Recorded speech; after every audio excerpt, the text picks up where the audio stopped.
Now, though I have only touched, wholly inadequately, on elves and fairies, I must turn back, for I have digressed from my proper theme, fairy stories. I said the sense stories about fairies was too narrow. It is too narrow even if we reject the diminutive size, for fairy stories are not in normal English usage stories about fairies or elves, but stories about faerie, that is, faerie, the realm or state in which fairies have their being. Faërie contains many things besides elves and fays, and besides dwarfs, witches, trolls, giants, or dragons. It holds the seas, the sun, the moon, the sky, and the earth, and all things that are in it, tree and bird, water and stone, wine and bread, and ourselves, mortal men, when we are enchanted. Stories that are actually concerned primarily with fairies, that is, with creatures that might also in modern English be called elves, are relatively rare, and as a rule not very interesting. Most good fairy stories are about the adventures of men in the Perilous Realm, or upon its shadowy marches. Naturally so, for if elves are true and really exist independently of our tales about them, then this is also certainly true. Elves are not primarily concerned with us, nor are we with them. Our fates are sundered and our paths seldom meet. Even upon the borders of faerie, we encounter them only at some chance crossing of the ways. The definition of a fairy story, what it is or what it should be, does not then depend on any definition or historical account of elf or fairy, but upon the nature of faerie, the perilous realm itself, and the air that blows in that country. I will not attempt to define that, nor describe it directly. It cannot be done. Faerie cannot be caught in a net of words, for it is one of its qualities, to be indescribable, though not imperceptible. It has many ingredients, but analysis will not necessarily discover the secret of the whole. Yet I hope that what I have later to say about the other questions will give some glimpses of my own imperfect vision of it. For the moment I will say only this.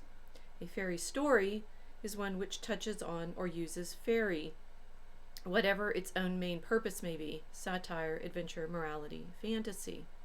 Faerie itself may perhaps most nearly be translated by magic, but it is magic of a peculiar mood and power at the furthest pole from the vulgar devices of the laborious scientific magician. There is one proviso. If there is any satire present in the tale, one thing must not be made fun of, the magic itself. That must, in that story, be taken seriously, neither laughed at nor explained away.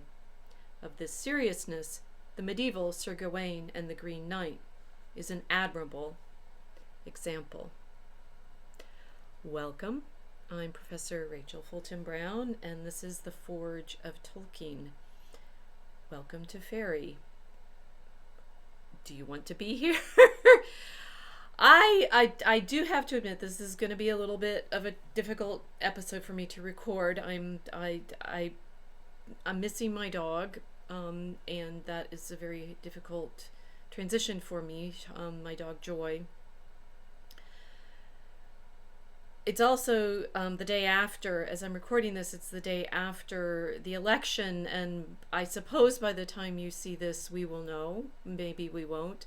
I think both of these events are significant for me getting to this point in our journey of wanting to understand Tolkien, because after this episode, I promise to tell you lots and lots of stories. We're going to be in fairy stories, and by way of these first 17 episodes, I hope to have sort of set you up for the way in which we're going to be entering that realm. But now, in this episode, we need to pay attention to what Tolkien himself said about what he thought he was doing in his great essay on fairy stories.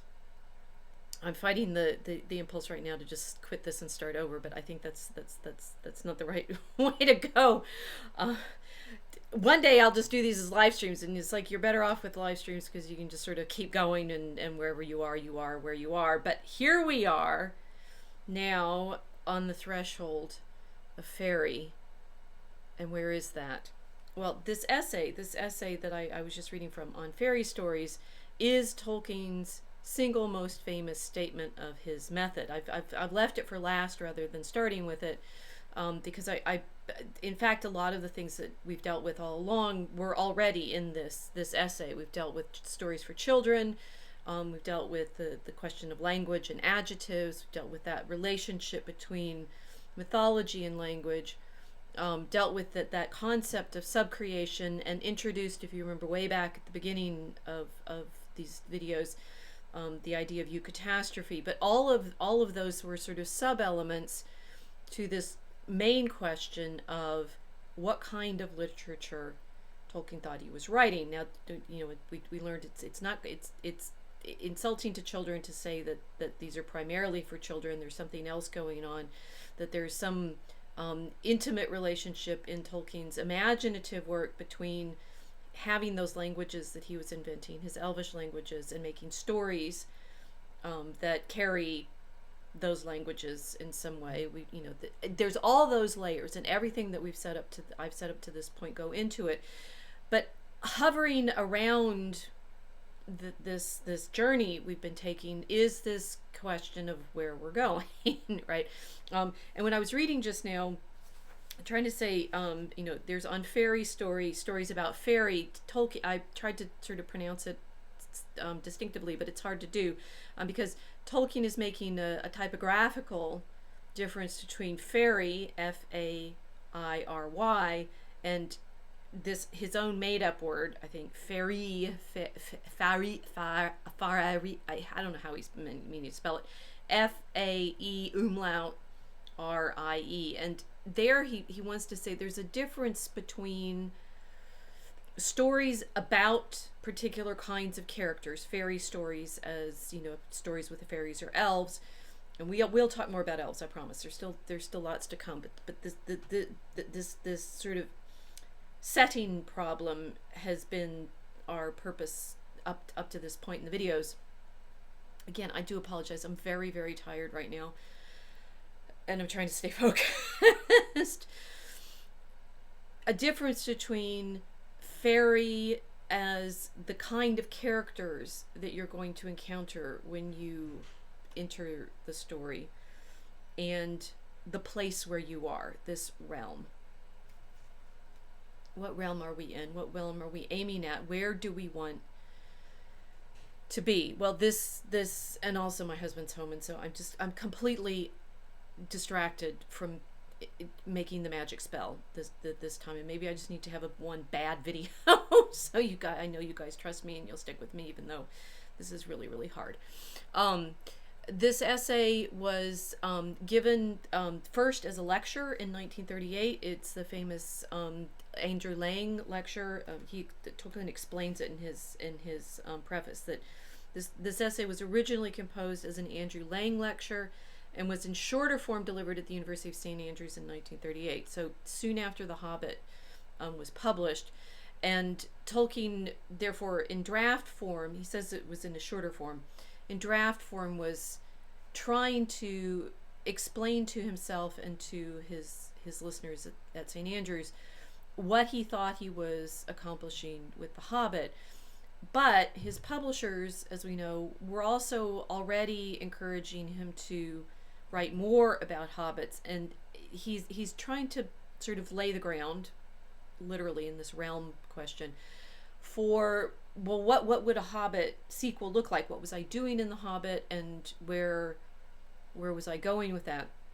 He published it, however, first, only some 9 years later, as an extended essay. He says with a little enlargement. I don't know what the original version looked like. As one of the items in essays presented to Charles Williams, published by Oxford University Press in 1947. Now, for these essays, and if you know anything about Lewis's and Tolkien's relationship, Charles Williams was one of the sort of sticking points for Tolkien, and that by that time, by 1947, Lewis was a little too much under Williams' influence. So it's an I've always wondered exactly how it was that Tolkien published his sort of jewel of methodology in that collection of essays. But then it was republished um, along with another story, Leaf by Niggle, which had also been published in 1947. This On Fairy Stories was republished in 1964, originally with Leaf by Niggle in a little miniature volume. This volume also has Mythopoeia in it, which therefore makes it slightly different from Leaf by Tree and Leaf originally. But Tree and Leaf was originally published in 1964, and then, and who knows where Del Rey got this cover, right? In the Tolkien Reader in 1966. So it's published during his lifetime a number of times, and clearly meant to be that introduction, which, you know, typically in Tolkien classes people start with. So it's important, and we need to pay attention to the argument that Tolkien makes here. Well, he's saying something rather specific, that what he wanted to write was stories not about fairies as such, although he does put elves in his stories, but about Faërie, which he renames as the Perilous Realm.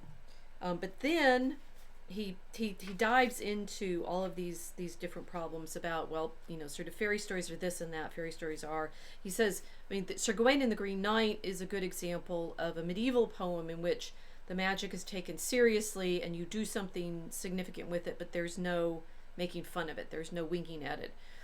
It's true that in many of the Arthurian stories, it's a little tricky to figure out exactly how seriously to take the magic. In Sir Gawain, it is serious, but it's not the magic that it's the primary point of the story, even though, as we've talked about in the previous videos, there may be some element of magic in a fairy story. There's some other things that a fairy story is also not, and because Tolkien was originally meant to be doing a lecture on, you know, in honor of Andrew Lang, he's saying, well, you know, Andrew Lang published all of these fairy story books, right? 12 books of 12 colors, the first of which appeared in 1889, and they fit with the general sort of fairy story publications that, say, the Grimm's Fairy Tales or Charles Perrault had brought out, but included some examples of stories that Tolkien would not count as fairy stories, right? So he says, you know, what is to be said of the appearance in the Blue Fairy book of A Voyage to Lilliput? It's an excerpt from Gulliver's Travels. Do you count these sort of adventure tales? Do you count Gulliver's satire, right? Jonathan Swift was writing a very significant satire in Gulliver's Travels, so it's not just a journey to, you know, Gulliver goes and he's a giant in Lilliput, and then he's a midget or a little person in Brobdingnag, and then a human among the Houyhnhnm, and da da da da. It's like Tolkien saying, you know, is it traveler's tales? Can you really include stories like Gulliver's Travels, or say Robinson Crusoe, or The Time Machine? He gives, you know, comparable examples of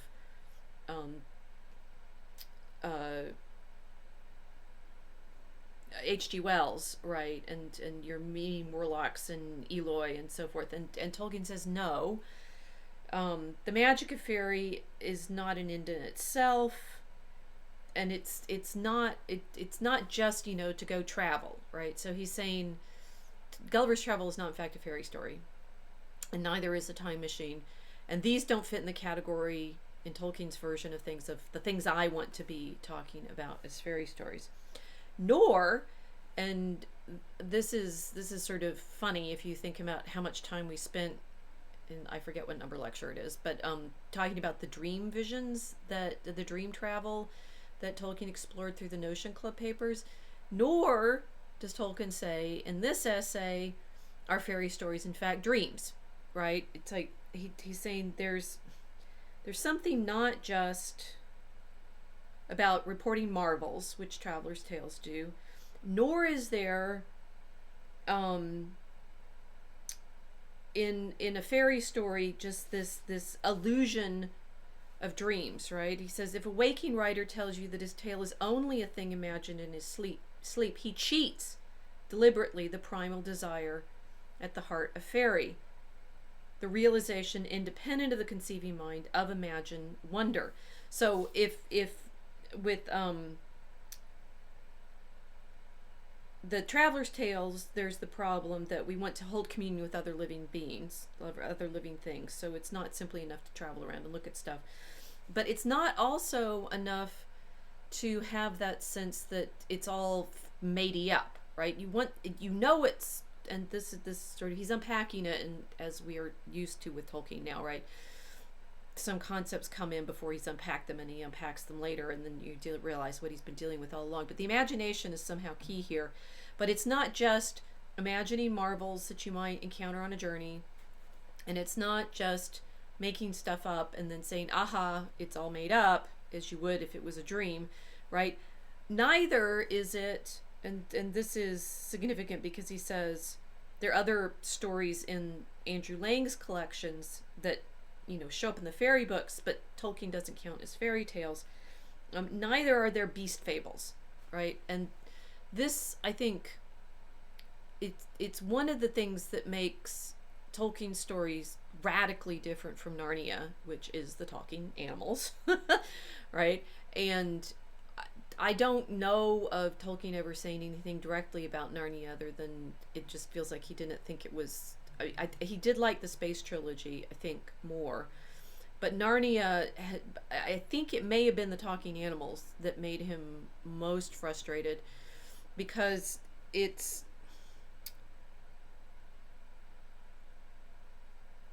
Well, one, he tends to think of beast fables as primarily allegories, which we know he doesn't like. So he's saying, and that is true, that from the Middle Ages we have the example of lots of animal stories for bestiaries and things like Reynard the Fox, where the animals are basically human beings in beast costume, right? They're furries, I guess. Although furries seem to be people in animal costumes.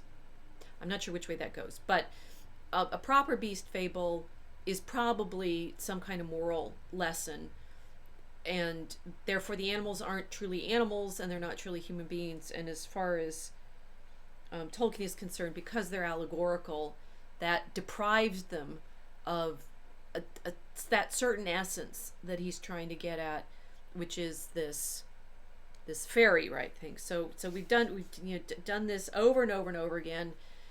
Brush clearing, right? It's like what I mean by fairy stories is not stories for children, is not stories simply that have elves in them, and certainly not, as he says earlier in the fairy story essay, stories about elves that just because they're little people, right? Like Tinkerbell, right? That's that one. That Peter Pan is definitely not a fairy story in his taxonomy, but it simply having fairies in a story doesn't make it one of Tolkien's fairy stories. It doesn't make it a fairy story if you are simply traveling around and seeing marvels, nor is it really a fairy story if it's satirical, nor is it a fairy story if it's simply a moral allegory, nor is it a fairy story if it's a dream. Well, what's left? Right? It's like, how can he be so certain over and over and over again that fairy story is none of the above, and yet still have something left to talk about? Well, he says, go back to his definition, that we want it to be something about a realm, right? The realm or state in which fairies have their being. So it's a reality. There's a reality, the realm, and I think, realm and reality, I was actually having an argument on Facebook about this just today, about the difference between reality and realm, which possibly comes into this. They both have that res, the Latinate res root, but that for him, he wants, it's a realm or state in which fairies have their being, but that realm or state contains a lot of other stuff, right? It contains many things besides elves and fays, and besides dwarfs, witches, trolls, giants, or dragons. Oh, so it contains all of these different kinds of beings, and is a kind of he says, is it a plane of existence? No, he doesn't use plane. He says realm or state. So a being. Interesting. What else? It holds the seas, the sun, the moon, the sky, which is starting to sound like creation, and the earth, and all things that are in it. So the seas, the sun, the moon, the sky, the earth, and all things that are in it. So it's earth and all its creatures, tree and bird, water and stone, wine and bread, and ourselves, mortal men, when we are enchanted. Okay, I think that's the most succinct definition that I know that he's given of it, and also possibly the most vague, in that it's the most concrete, and yet he's clearly pointing you to all sorts of things in wanting to say, okay, what is the state that includes elves and fays, dwarfs, witches, trolls, giants, dragons, seas, the sun, the moon, the sky, the earth, all things that are in it, tree and bird, water and stone, wine and bread, and ourselves, mortal men, when we are enchanted. Well, let's figure it out. Okay, so we want to be in that realm. What does that mean? And he does some more sort of not definitions, right? We did find, when we were talking about adjectives last time, that the power of the adjective, the descriptive power of the adjective is critical to fairy, so that we said the invention of the adjective, no spell or incantation, fairy is more potent. In such fantasy as it is called, new form is made, fairy begins. So it's something to do with the telling, the adjectives, right? And we got this man becomes a sub-creator. We talked about that last time too, that there is some way that we have by naming to know and remember. Remember when we were reading Dana Gioia's poem last episode? That the naming of the things, the telling of the things, the speaking in descriptive is where fairy begins, such that an essential power of fairy is thus the power of making immediately effective by the will the visions of fantasy. Okay, so man becomes a sub-creator, and we are making effective by the will the visions of fantasy, and fantasy here is in quotation marks. And then he says, okay, but not all are beautiful or even wholesome, not at any rate the fantasies of fallen man. Okay, so we have, I'm gonna keep coming back and forth to these definitions. That fairy contains many things, includes all these different kinds of creatures, sea, sun, moon, stars, earth, things that are in it, tree and bird, water and stone, wine and bread, and ourselves mortal, insofar as we are enchanted. And we learned last time that the enchantment comes by way of the adjectives, the telling, the mind that can conceive of light, heavy, gray, yellow, still, swift, also conceives of the magic by which you can make things other than they are. So it's this willing imagination by which we become sub-creators that makes effective by the will the visions of fantasy. Does that mean, and here he sort of plays out a number of things, does that mean that it's the same thing as myth? Well, yes and no. And this again, it's so interesting the way Tolkien keeps saying, no, it's not, it's this, not that, it's not that, it's not that, it's not that, it's not that. And it's like you kind of wonder whether there's a center anywhere to this definition, and why he doesn't just come right out and say it, right? That it's, he says,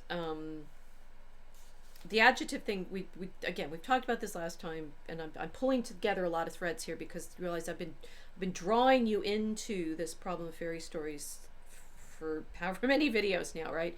About stories for children, adjectives, language and myth, subcreation. Now we're pulling them all in together and saying, okay, so he's got this idea that the incarnate mind, the tongue, and the tail are in our world coeval. And language, getting here to language is this disease of mythology. There's some relationship between being able to name things and telling the tales.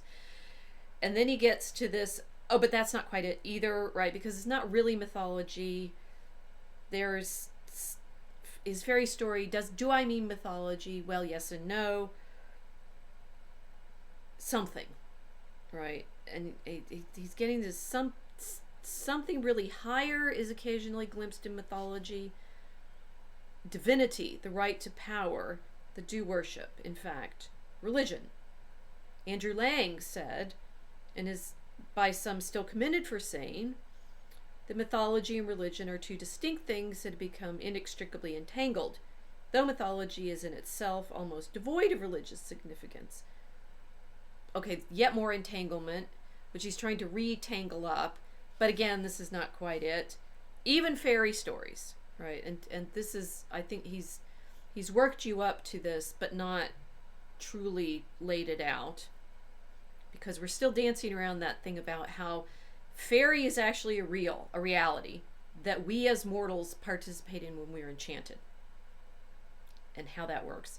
And it seems to happen by way of adjectives somehow, and by way of a particular kind of storytelling that's like and unlike mythology, but not like traveler's tales, beast fables. What else did I say? Dreams, right? Okay. Here's some more qualifications. Even fairy stories as a whole have three faces. So even fairy stories have characteristics that we would point to in other kinds of literature, other kinds of telling. The mystical towards the supernatural.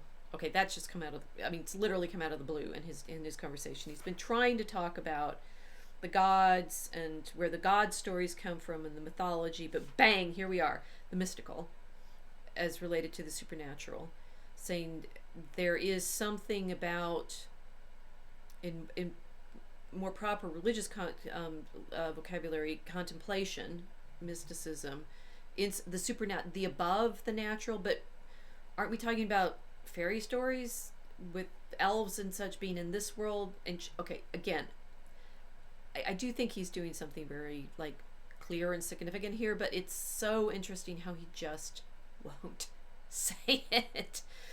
Okay, even fairy stories as a whole have three faces: the mystical towards the supernatural, the magical towards nature, and the mirror of scorn and pity towards man. The essential face of fairy is the middle one, the magical. But the degree in which the others appear, if at all, is variable and may be decided by the individual storyteller.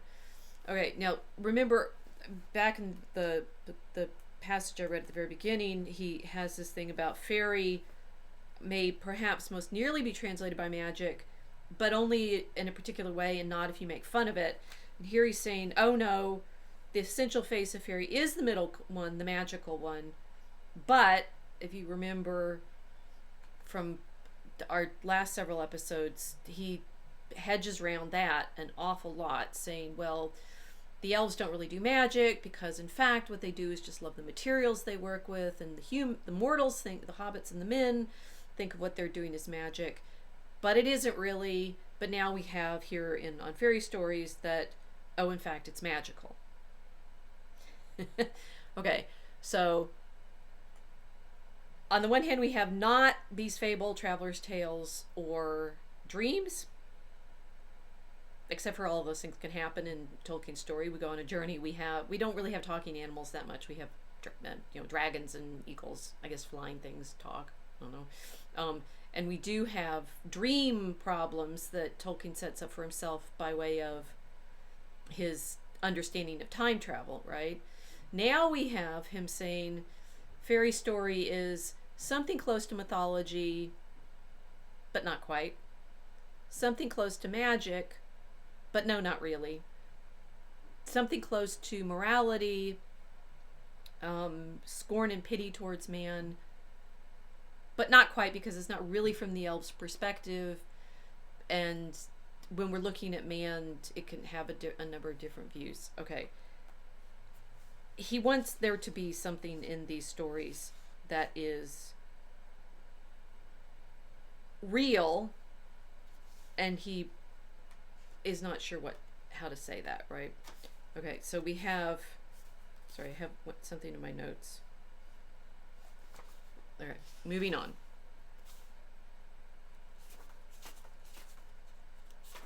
Okay.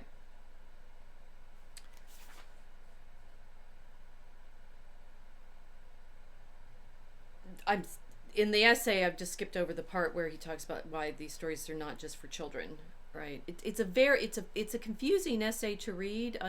When my students and I read it, I mean, obviously, one, you can get the Tolkien reader and read the whole thing. If you read it and find it's like, why do I have to spend so much time yet again with more throat clearing about Tolkien saying what he's not really saying to get to what he's actually saying? And it's like the essay starts on page 33 here, and it gets to I'm on page 68 now, and we have yet to identify the positive thing that he thinks fairy stories are actually doing, and yet we finally get here and says, oh, and I'll just consider these briefly at the end. What are the value and functions of this kind of tale? And he gives us 4, 1 on its own and 3 that are in a nexus. And he says, fairy stories also offer, in a peculiar degree or mode, these things: fantasy, recovery, escape, and consolation. So fantasy, recovery, escape, and consolation. He's finally going to get himself to make a positive claim about what he thinks fairy story is actually doing, and apparently it has nothing to do with any of the things that fantasy. What does he think fantasy is? The human mind is capable of forming mental images of things not actually present. Okay, now it's like you say, wait, are we just talking about fiction? The faculty of conceiving of images is or was naturally called imagination. But in recent times, in technical and normal language, imagination has often been held to be something higher than the mere image making ascribed to the operation of fancy, a reduced and depreciatory form of the older word fantasy. An attempt is thus made to restrict, I should say, misapply imagination to, quote, the power of giving to ideal creations the inner consistency of reality.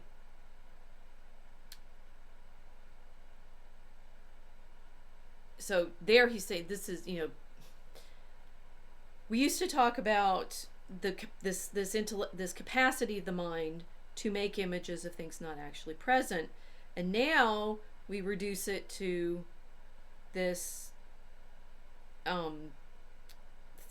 claim of the power of giving to ideal creations the inner consistency of reality.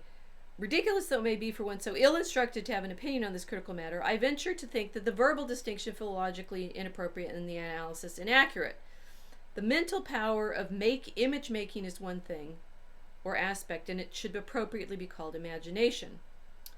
The perception of the image, the grasp of its implications, and the control which are necessary to successful expression may vary in vividness and strength, but this is difference of degree in imagination, not a difference in kind. The achievement of the expression, which gives or seems to give the inner consistency of reality, is indeed another thing or aspect needing another name. Art, the operative link between imagination and the final result, subcreation. For my present purpose, I require a word which shall embrace both the subcreative art in itself and a quality of strangeness and wonder in the expression derived from the image, a quality essential to fairy story. I propose, therefore, to arrogate to myself the powers of Humpty Dumpty, who can say, Humpty Dumpty in Alice in Wonderland says words mean whatever I want them to mean, right? So here we go. And to use fantasy for this purpose, in a sense, that is, which combines with its older and higher use as an equivalent of imagination, the derived notions of unreality, that is, of unlikeness to the primary world, of freedom from the domination of observed fact, in short, of the fantastic. I'm thus not okay. Blah blah blah blah blah. So he means he's going to say fantasy is a kind of practice, right? And that what he wants to what he wants to realize that you need is your imagination, which is your capacity for making images in your mind, and your art, which is the ability to express those images. And he's saying, and the final result in working of your craft and working of your art is this subcreation, and that fantasy is going to be that higher form of art through which you realize these images. And that's what fairy stories are actually about. Wait, have we gotten any closer to so it's like saying we confound fantasy with dreaming, in which there is no art, but and because he wants to make he wants you to recognize how hard fantasy is. And we've talked about this already with Le Guin, right, when she was talking about the importance of style and how hard it is to, if you are the author of fantasy, to in fact achieve this quote inner consistency of reality solely by way of your wordcraft, right? And that's essentially what Tolkien is saying here. To make a secondary world inside which the green sun, remember our adjective, will be credible, commanding secondary belief, will probably require labor and thought, and will certainly demand a special skill, a kind of elvish craft. Few attempt such difficult tasks. But when they are attempted and in any degree accomplished, then we have a rare achievement of art. Indeed, narrative art, story making in its primary and most potent mode.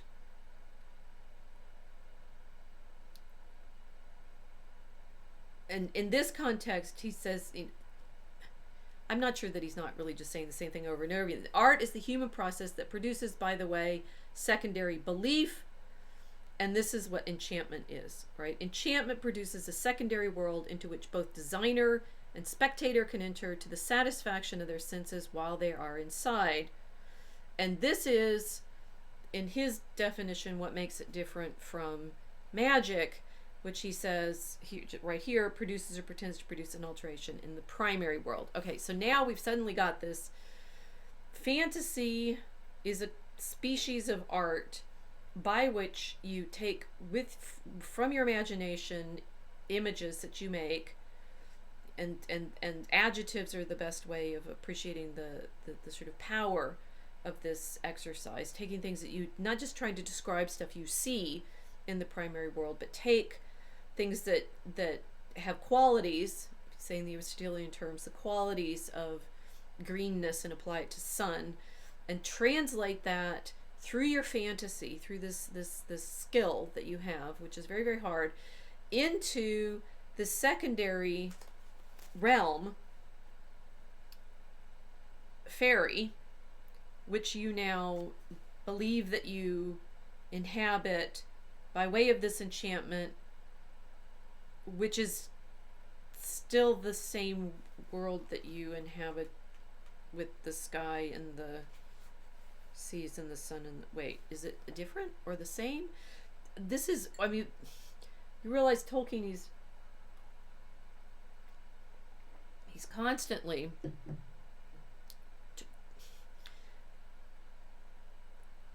I promised that this was going to be the last of the meta things that we're going to get inside the story, but I realized one of the things we need to get inside of is this concept of Middle Earth that he's given us, and I haven't talked you through that yet. But the main thing is, it's our habitation, right? Middle Earth is not an imaginary realm. He says that in his geographies, and maybe I do need to do another episode where we just talk about geography. Maps. We'll do maps next. That the Middle Earth is not someplace else. It's our habitation. And yet it's his primary place of Faërie. How can all of these things be true? That it's this enchantment that puts you in this realm of secondary belief, but that it's still our own reality. The seas, the sun, the moon, the sky, the earth and all the things that are in it, tree and bird, water and stone, wine and bread, ourselves, mortal men, when we are enchanted. Enchantment produces a secondary world into which both designer and spectator can enter to the satisfaction of their senses when they are inside. But in its purity, it is artistic in desire and purpose.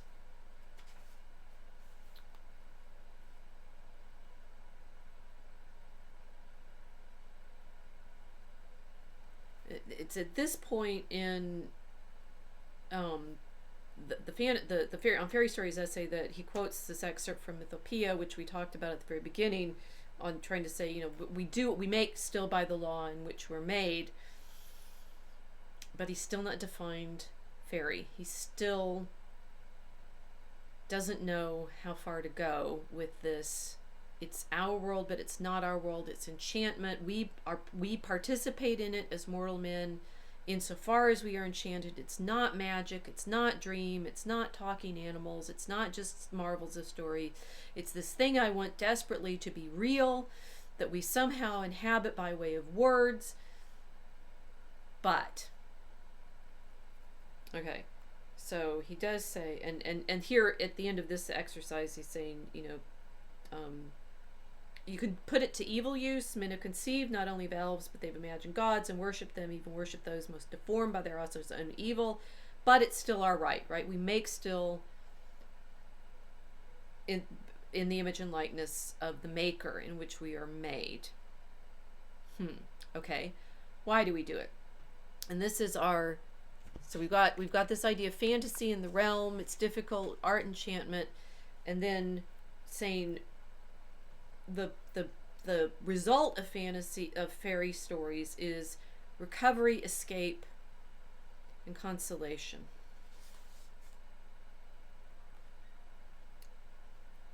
And now it's not even clear where we are anymore, right? So what's recovery? He says, well, recovery is regaining a clear view of things apart from ourselves. That when you're in fantasy, and this is it's particular to Tolkien's descriptions, particularly in The Lord of the Rings.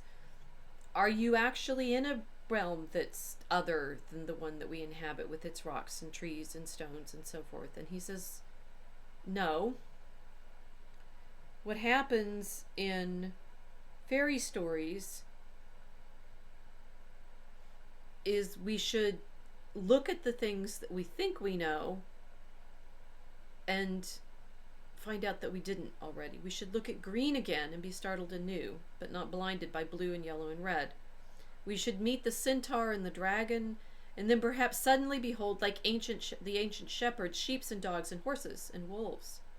This recovery fairy stories helps us to make. So we're saying that what happens in reading fairy stories is you actually see the primary world more clearly. That it is, you think about in The Lord of the Rings when when Frodo is in Lorien and he sees everything, or maybe I'm thinking of Goldberry's washing. It happens a number of times where the world just looks beautiful and new and washed clean. He says this recovery is one of the things that fairy stories gives us, which is interesting because it sounds like we're now recovering our primary reality. The example he gives is the example of something that G.K. Chesterton pointed out. You can see a word on a window. It's written on a window, and be sort of bemused by it because it's a nonsense word. It's the Moorreefoc, Moorreeffoc,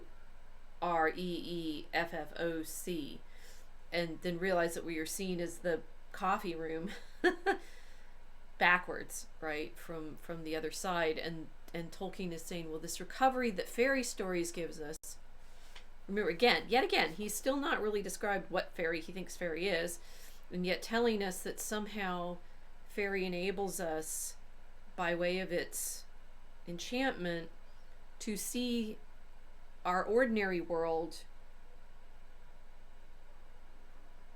fresh. Fantasy is made out of the primary world, but a good craftsman loves his material and has a knowledge and feeling for clay, stone, and wood, which only the art of making can give. By the forging of Graham, cold iron was revealed. By the making of Pegasus, horses were ennobled. In the trees of the sun and moon, root and stalk, flower and fruit are manifested in glory. And actually, fairy stories deal largely, or the better ones, mainly with simple or fundamental things untouched by fantasy. But these simplicities are made all the more luminous by their setting.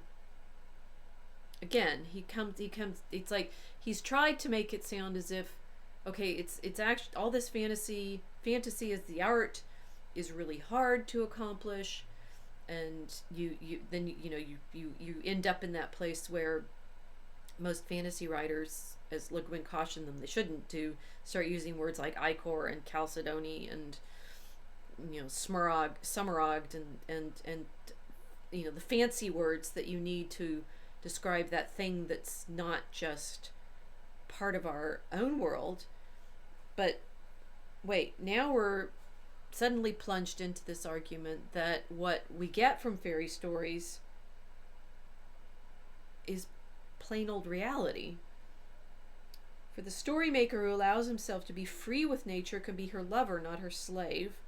It was in fairy stories that I first divined the potency of the words and the wonder of the things, such as stone and wood, and iron, tree and grass, house and fire, bread and wine. Bread and wine again, right? Okay, so I told you at the beginning that I'm a little tired and sad and maybe needing a bit of consolation while I'm doing this video. But on the other hand, I'm not sure that the essay itself is any clearer if you just read it through. I mean, he sort of drops stuff on you and you keep saying, wait, I thought we were talking about fantasy. Now you're saying that basically what I learn is what the world's like? I thought I was writing about what I imagined. All right, now he says escape, recovery. I've claimed that escape is one of the main functions of fairy stories. And since I do not disapprove of them, it's plain that I do not accept this tone of scorn or pity with which escape is now often used, a tone for which the uses of the word outside literary criticism give no warrant at all. Right? That is certainly one of the things that, and we've already dealt with that when we talked about the critics, and the critics are always saying that Tolkien is escapist, right? And adolescents, particularly American adolescents, and the fantasy that Tolkien has tried to give a certain dignity by saying it's difficult as an artistic practice, but also there's that the scorn that he's constantly feeling as he's giving this essay. It's like, these aren't little stories for children. They're not really beast fables. They're not. He wants it to be something serious and grand, but comforting, right? The recovery. And he's saying, well,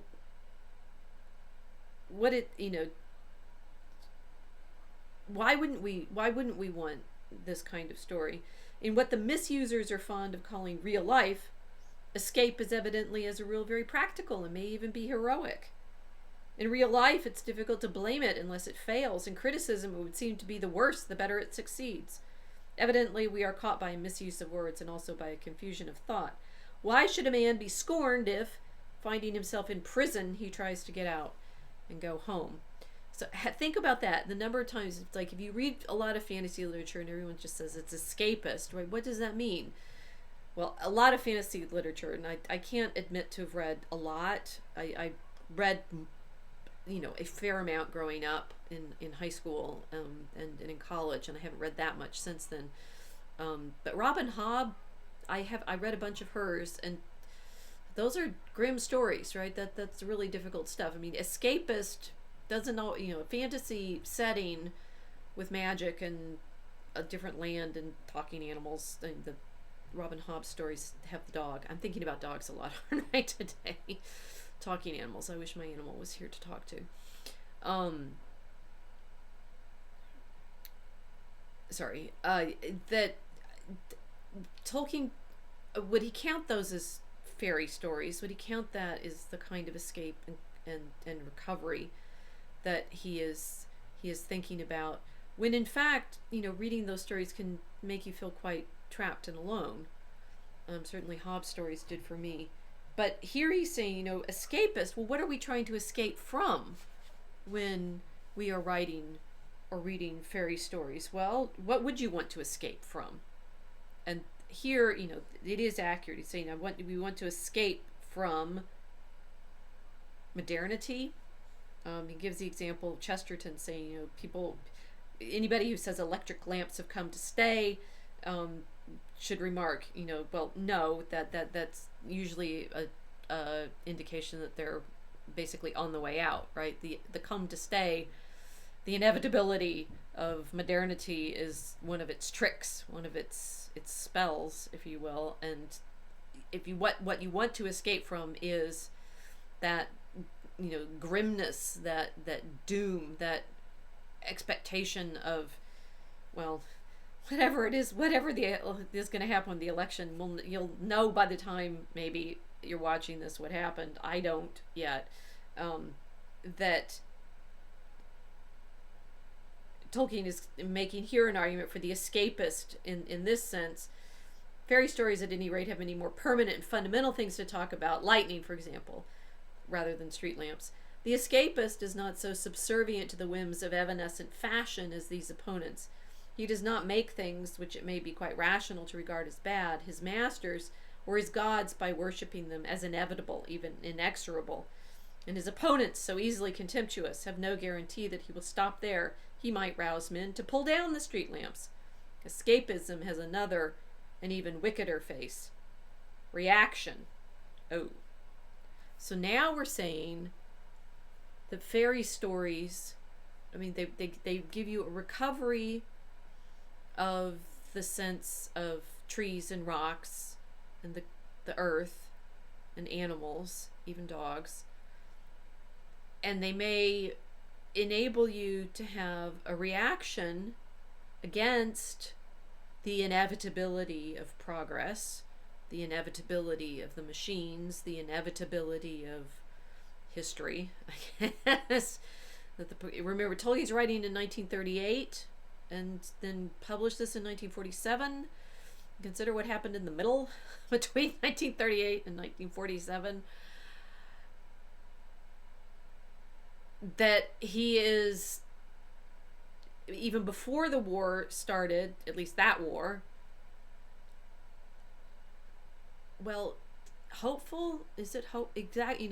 There's a poignancy in all of this when he's saying that we want to participate in this belief somehow. It grounds us in our real experience somehow. It's magical, but it isn't magical in the way it would be if it was acting on the primary. What on earth is he talking about? We have one more characteristic, and then I will show you how it all goes into what I think he's the single thing he's doing. So escapist might mean that we are not going to take modernity at its word and say that it's the only reality, just as a hint there. There is one primary escape that fairy stories often participate in this, and this is, of course, the oldest and deepest desire, the great escape, the escape from death. Fairy stories provide many examples and modes of this, which might be the genuine escapist, or I would say fugitive spirit, but so do other stories. And here he pulls one of his sort of comprehend tricks, which is interesting, saying, well, elves probably tell different kinds of stories, which we'll find out they do, that humans, from the elvish perspective, escape from deathlessness, right? And that, Tolkien, he's sort of playing off of there, saying, well, okay, we might, as human beings, want to escape from our mortality, but maybe other kinds of beings, like the elves, want to escape from something different. That's really still not the point. And we get the final element of what he thinks fairy stories are up to. What's the primary characteristic of a fairy story? If you think about it, right? It's like we're saying, and I when we say this, I bet you'll go, oh, right. Why didn't I know what a fairy story was? What is, when people tell you that you're being escapist or fantastical, or, well, if it has a consolation to it, consider what they're actually claiming, right? What is the primary characteristic of a fairy story? The happy ending. And that, I think, is what, I mean, and it's so interesting because he gets to this, throws it at you, and then does an epilogue, right? And in all of this, it's so interesting that he didn't just come right out and say fairy stories have a happy ending. Why is that so hard for him to say? And he describes it as consolation, and he's saying, oh, it's a happy ending, it's escape. It's like, why can't he just say fairy stories have happy endings?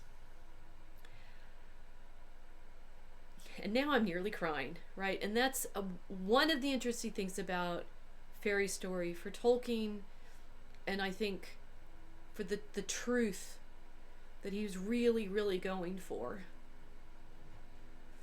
in all of this. It's a very particular kind of happy ending. It's not just any sort of everything turns out all right, right? And let me read this.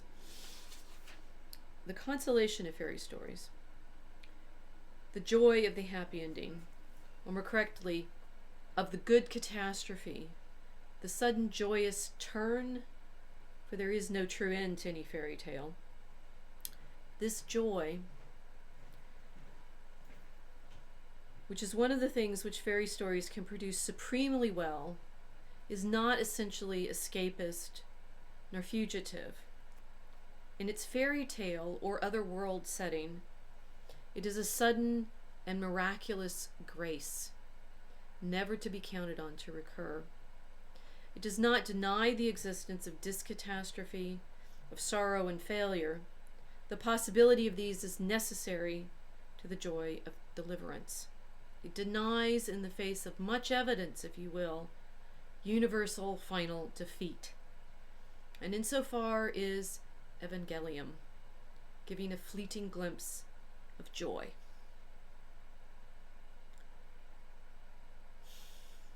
Joy beyond the walls of the world, poignant as grief. Okay, and the reason I realized I wanted to do this episode today in honor of my dog is her name was Joy, and therefore I can't read that without remembering that. And this joy beyond the walls of the world, poignant as grief. There's something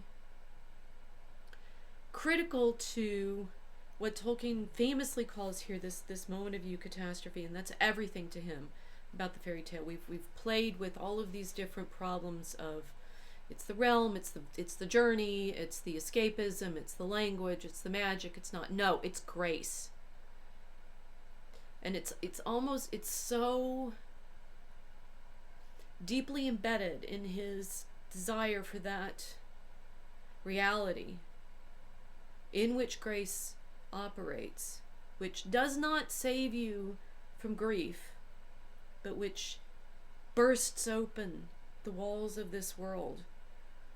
And you see, I mean, in Lord of the Rings, it's that phrase of the veil of rain is pulled away, and you see the bright shores that you're sailing to, that he is always describing the reality into which we enter through by way of the bread and wine. And I think it's interesting because he's embedded it over and over and over again in this essay. I kept showing you that, and it's like you will contest it with me, right? But when he said that the place of fairy is where tree and bird, water and stone, wine and bread, and ourselves, mortal men, when we are enchanted. And you think about the kind of words that he's trying to describe. This something happens through language. It's not magic. It ruptures reality. It shows us joy. Is the mark of a good fairy story of the higher or more complete kind that however wild its events, however fantastic or terrible the adventures, it can give to child or man that hears it, when the turn comes, a catch of the breath, a beat and lifting of the heart, near to or indeed accompanied by tears. As keen as that given by any form of literary art and having a peculiar quality. Even modern fairy stories can produce this effect sometimes. It's not an easy thing to do. It depends on the whole story, which is the setting of the turn, and yet it reflects a glory backwards. He's been working, I mean, it took him 50 pages to get there, and it must have been a frustrating, lecture to listen to, because it's, okay, it's not this, it's not that, it's not this, it's not, and what he wanted to do, he ultimately, he's always describing the Christian liturgy. And the story, the Evangelium, when he says it's the Evangelium, it's the gospel, right? And he will, in his epilogue, in his note, go to that point where he's saying, in fact, the Christian story, the Gospels contain a fairy story, or a story of a larger kind, which embraces all the essence of fairy stories. For him, it's the story of Christ and the grace through the grief, the joy that comes as the veil is pulled away from all of the sorrow and all of the struggle and frustration and longing and loss that we experience in this life, that there's this beauty behind it, and yet it's always part of our life now, right? And that's the so he never says, and I don't think he really means fairy to be heaven, which is a possibility here, right? Because one of the things that we could be playing with always is this sense that earth and heaven are, our primary reality, and our secondary reality is heaven. But it isn't really that, because even, and we'll see this in his fairy stories, right? Valinor is not quite heaven. It's the blessed realm. It's part of the created realm. It's where the Aenir enter into after Iluvatar has shown them creation. It's not the same as heaven, and so fairy isn't quite heaven, because Lothlorien isn't really heaven. It's something about how you finally understand that our reality, the reality in which, and that's what he said at the beginning, right? The reality in which we are created. Fairy contains many things, but besides elves and fays, besides dwarfs, witches, trolls, or giants or dragons, which, giants, all of these things should be part of our created existence as we experience it.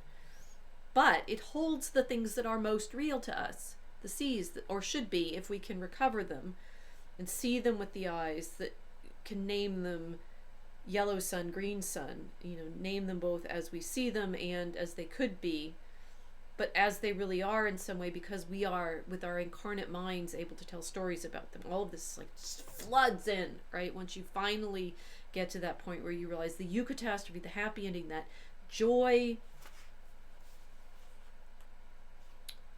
beyond the walls of the world, poignant as grief, comes to you, and you realize you've been in the fairy story all along.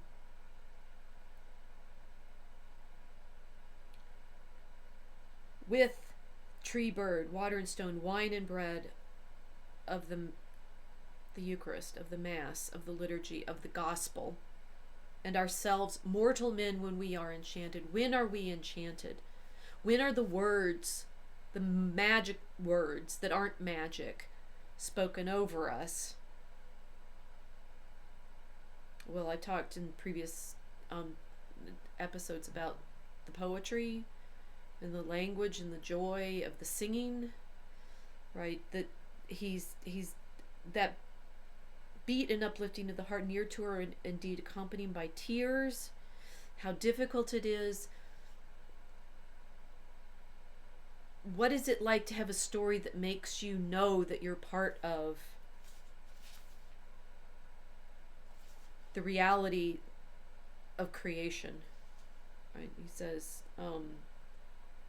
the joy which I have selected is the mark of the true fairy story, or is the seal upon it merits more consideration. Epilogue. Right? It's like he just dropped this at the end and was like, okay, well now, we'll think about it a little more. We want to be sub-creators made in the image and likeness in which we were made, and so probably every writer, he says, wants to have some sense of being a real maker, but we're always deriving what we do as artists from reality. If he indeed achieves a quality that can be fairly described in the dictionary by the dictionary definition, inner consistency of reality, it is difficult to conceive how this can be if the work does not in some way partake of reality, right? So the fantasy is in fact drawing on stone and sea, tree and leaf, bread and wine ourselves.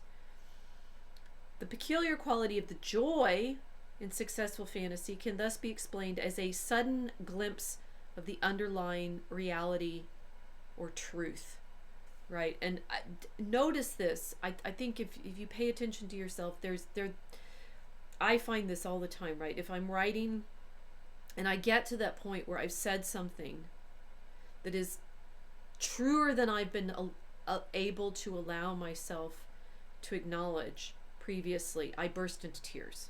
It's a very specific moment, and I'll get myself, you're dancing around things, trying to say the thing that I think it possibly happened to Tolkien working on this essay, right? It's like sort of dancing around, trying to be all academic and dry, and and definitions and this and that, and then finally you just let yourself say that thing that is in your heart that needed to be said.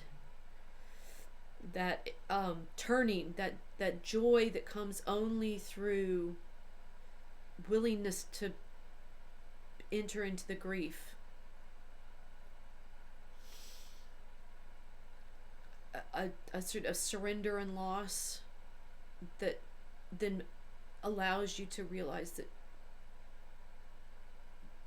you are loved and in grace. It's very, it's very distinctive. I'm thinking of, I was watching the documentary about Owen, and seeing Amy talk about this moment when suddenly there was all this love and presence for Owen, and you say she cried right then, and I'm like, that kind of moment when you are suddenly bursting through into that feeling of being loved and in grace. I think that's what Tolkien wants to achieve with what he thinks of as fairy stories. It is not only a consolation for the sorrow of this world, but a satisfaction and an answer to that question: is it true? This is the sort of amazing paradox of what he's been struggling through this whole essay to find. This fairy stories want us to be in this pretend place, right? Escape from our reality. No! What we want most, see, and I can do it to myself right now, I can get there. If you let yourself, what we want most is to know, is this meaningful? Is it true? Is it real? Is it true? I don't want to be living just a make-up, believe, pretend. I projected my own fantasies onto the world, and I turned them into magic, right? I want to project my will onto the world. I want to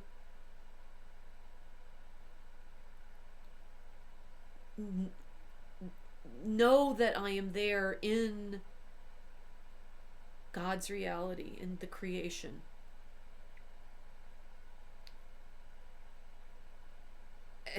And that evangelium, that good news, that gospel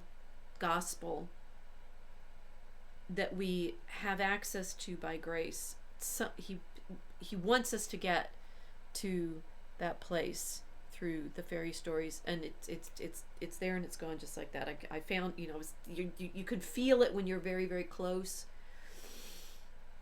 and then you're back in this fantasy version that doesn't feel as real anymore because it's ordinary life, right? That's why it's like the fairy to him is that world that is even more real than our ordinary everyday life, and that our ordinary everyday life is in some way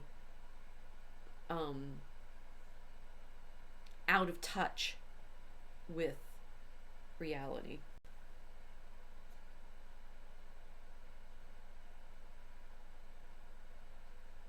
And that by way of fantasy, we get to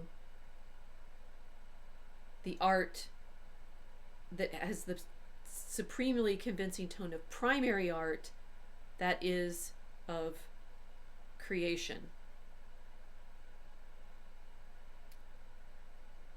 It is not difficult to imagine the peculiar excitement and joy that one would feel if any specially beautiful fairy story were found to be primarily true, its narrative to be history, without thereby necessarily losing the mythical or allegorical significance that it had possessed. It is not difficult, for one is not called upon to try and conceive anything of a quality unknown. The joy would have exactly the same quality, if not the same degree, as the joy which the turn in a fairy story gives. Such joy has the very taste of primary truth. Otherwise, its name would not be joy. It looks forward or backward. The direction in this regard is unimportant to the great eucatastrophe. The Christian joy, the Gloria, is of the same kind, but it is preeminently, infinitely, if our capacity were not finite, high and joyous. But this story is supreme, and it is true. Art has been verified. God is the Lord of angels, of men, and of elves. Legend and history have met and fused.